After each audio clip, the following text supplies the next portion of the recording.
The enemy retreats and we advance, the United States goes east and we go west. One of the greatest things about a great teacher is that he can always use the most simple and unpretentious language to tell the most profound philosophical truths, as the saying goes. Also because the masses can understand it, the broad masses of the people can grasp a powerful ideological weapon invisibly. In China, there are many truths that are well known to women and children, but they are actually popularized by teachers, such as do it yourself, have enough food and clothing, or you hit yours, I will hit mine, or the so-called politics is to make friends. There are many, but the enemy has done little. These principles have influenced generations of Chinese people. In the epic Sino-Us game, these principles still play a huge guiding role. For example, in the most recent stage, we followed the above 3 rules. Living comfortably without anybody's help. Looking at the present, in fact, it is necessary to secure one's own job, and also to overcome bottleneck technology through independent innovation, so as to ensure the safety of the supply chain and industrial chain. Make friends as many as possible, and make enemies as few as possible. We have been doing this all the time. On the premise of mutual respect, we are willing to have friendly exchanges with any country. China has always advocated persuading peace and promoting talks, and has never created exclusive cliques. You hit yours, I hit mine. This is reflected in our struggle against the United States. We will not be led by the nose by the United States, and we will only actively choose the battlefield. For example, the US Emperor wanted to cause trouble in the South China Sea and Taiwan Strait, but we chose to pull it out. One is to patrol South Korea and circle Japan many times, and to sail freely around the opponent's camp. The third is that the enemy retreats and we advance, and the US strategy moves eastward, which means that the west side is empty, and we take the opportunity to advance westward. This westward advance is not Huzaijin, but an organized, planned, and orderly advance. It must be unswerving and consistent. You cannot advance 1, 3, 5, 2, 4, 6, and stay in place on Sundays. Why should we unswervingly proceed westward? I think this is the strategy and need of the struggle against the United States. Why is the United States desperately trying to contain China? Because it believes that China affects its global hegemony. We must fully understand the strategic intention of the United States, which is to maintain global hegemony for generations to come. So no matter who it is, as long as it threatens the hegemony of the United States, it will be suppressed by the United States by all means. So you see, the United States suppressed the Soviet Union, suppressed Japan, suppressed the European Union, suppressed North Korea, suppressed Iran, suppressed Russia, suppressed Iraq, and now suppressed China. US-India relations seem to be very good, that is because India is not qualified enough. U.S. Japan relations and U.S. Europe relations are better because these countries have already been tamed and neutered. Who would refuse a pet that comes with dog food? A clear understanding of the global and systemic nature of American hegemony provides a way of thinking for our struggle against hegemony. Anyway, what we are opposing is American hegemonism.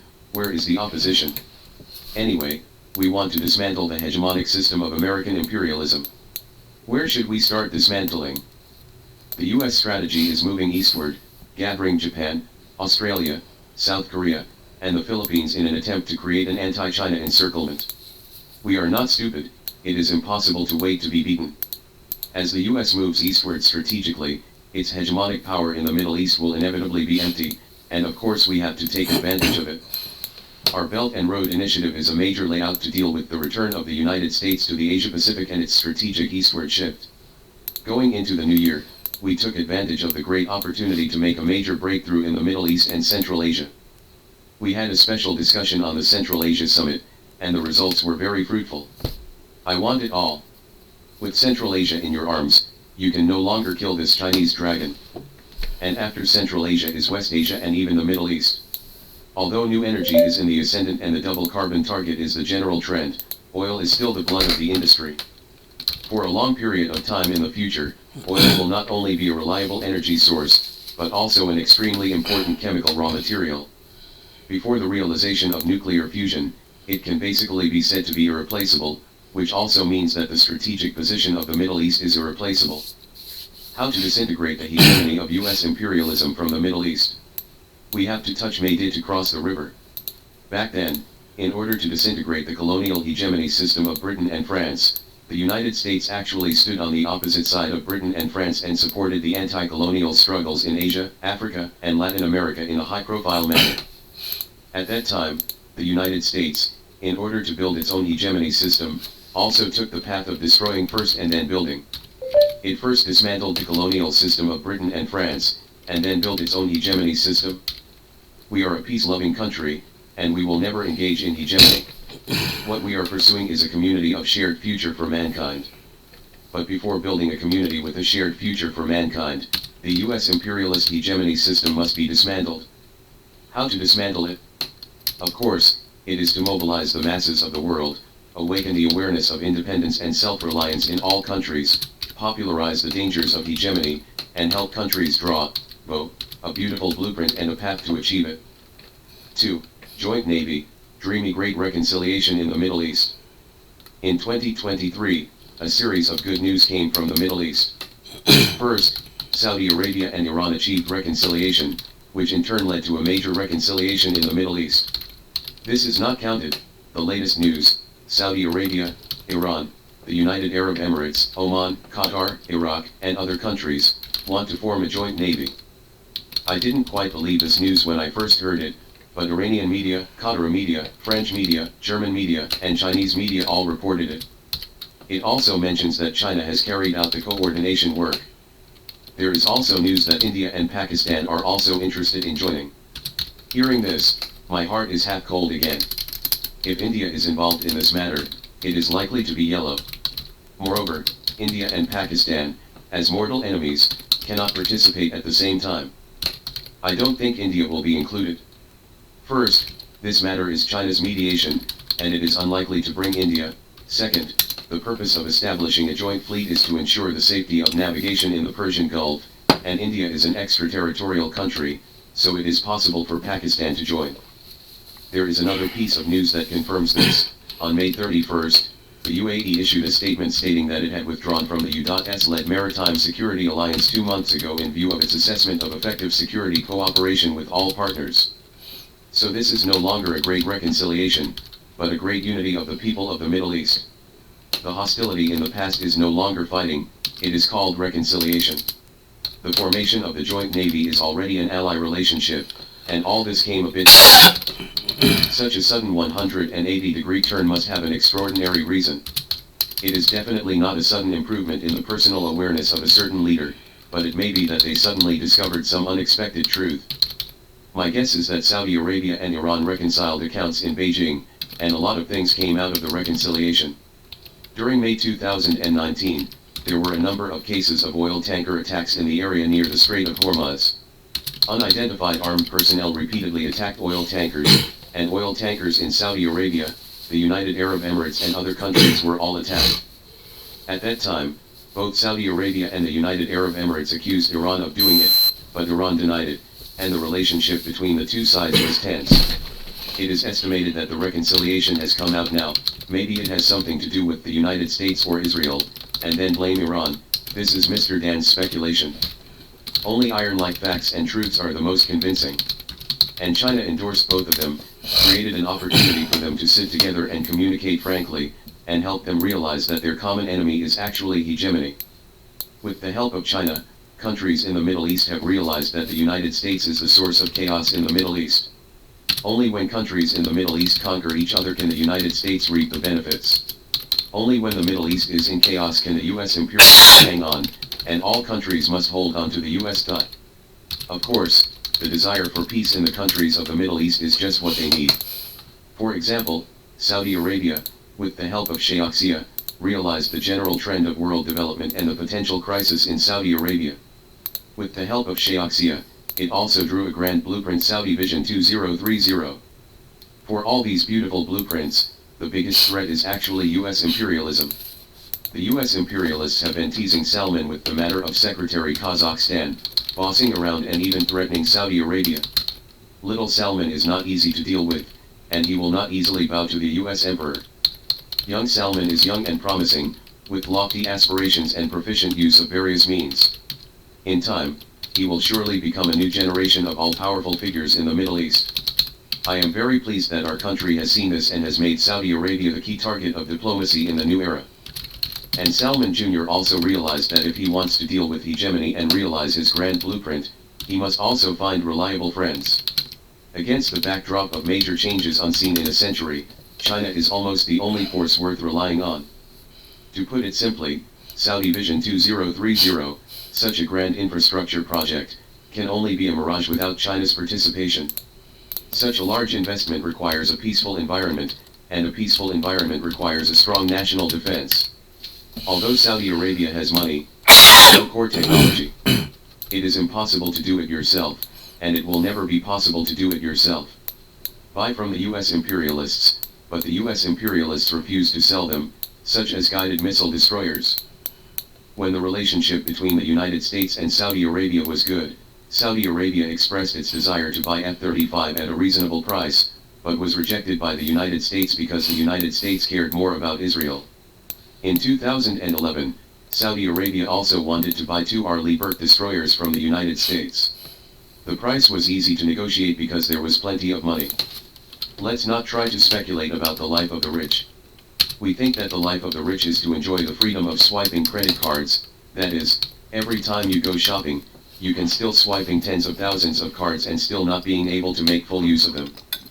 In fact, it is not. Swiping the card does not bring them much happiness. To them, swiping a card is unpretentious and boring.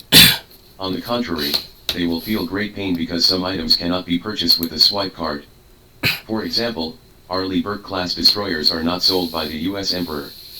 Of course, the United States wants to earn this money. There are 3 concerns. One is fear of technology loss, the other is a guilty conscience, and the third is that production capacity cannot keep up. To what extent has the US manufacturing industry collapsed? Since 2012, the United States has only served 8 destroyers, while China has served 33 during the same period.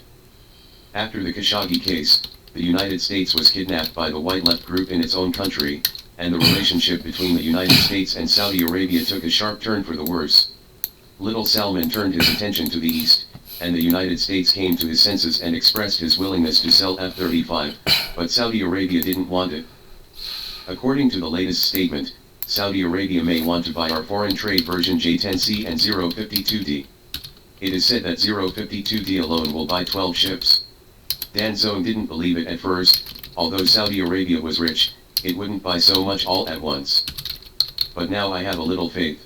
It turned out to be a group purchase. For example, it is not impossible for Saudi Arabia to have 4 ships, Iran to have 4 ships, and other countries to have 1 or 2 ships each. In addition, the Saudi military did board the 052D for investigation. China is also crazy about advertising. One is to send ships to participate in the Abu Dhabi Defense Exhibition, the other is that the Chinese Navy used 052D to evacuate overseas Chinese from Sudan, and the first stop was evacuated to Saudi Arabia. Look at this appetite. The third is that during the Shangri-La summit, the 052D Suzhou ship humiliated the United States and old Arleigh Burke Ant. From the perspective of shipbuilding technology alone, no one except my flower planter can satisfy the appetite of the local tyrants in the Middle East. Although Saudi Arabia and other countries are rich, they are also technologically savvy, and they can clearly distinguish between good and bad. 3. Shocking the table, Saudi Arabia slapped the US Emperor in the face. Salman Jr. has gone farther and farther on the road of anti-Americanism, and he is very likely to find anger for the American Emperor. First, do not answer Biden's phone call. Second, warmly welcome Syria's return to the Arab League despite the opposition of the United States. Third, warmly welcome Venezuelan President Maduro's visit. On June 6, Salman Jr. met with Venezuelan President Maduro, who was visiting Saudi Arabia. Maduro is famous for being anti-American, and because of this, both Venezuela and himself have been severely sanctioned by the United States. The cooperation between the 2 parties is secondary, and the key is to give the United States Emperor eye drops. If Salman Jr. can invite Kim Jong-un of North Korea, then the big names on the US imperialist blacklist will basically become Salman Jr.'s guests. Little Salman, associating with people on the US imperialist blacklist means contempt for the US imperialist hegemony system, which declares that the US imperialist sanctions have no binding force on Saudi Arabia, and Saudi Arabia does not take it seriously. It's like a rebellion. It can be imagined that when the imperial decree of the emperor is regarded as waste paper without any consequences, the authority of the emperor will disappear. The imperial power is gone, which also means that it is time for the world to change dynasties. What's more, Salman will also play double humiliation. Last time, in order to prevent Syria from returning to the Arab League, Blinken and Sullivan planned to go to Saudi Arabia to persuade them. As a result, before they set off, Salman Jr. announced that Syria was welcome back to the Arab League.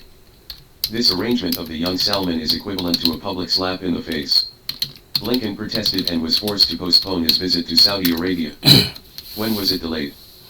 Postponed to June 6 date.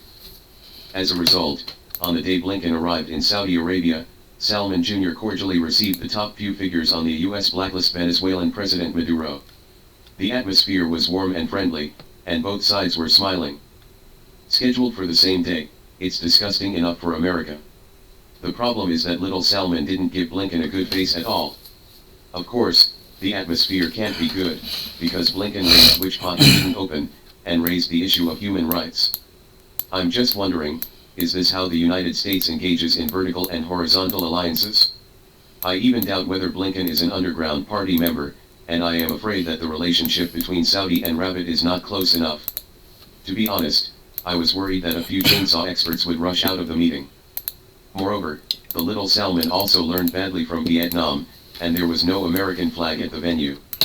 There is also a special arrangement, which I think must be sincere. The Iranian embassy in Saudi Arabia will not open sooner or later, and must be opened on the day Blinken visits. Blinken's visit was originally asking for others, one of which was to ask Saudi Arabia to increase production and lower oil prices to help the United States and Europe reduce inflation.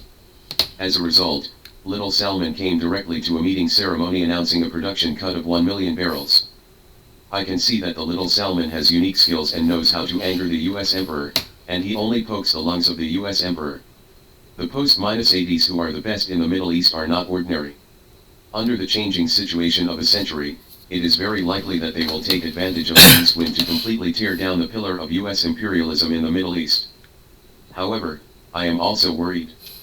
Given the worrying combat effectiveness of the Saudi army, Salman must address his own security and national security. And in this regard, young heroes are the only force they can rely on.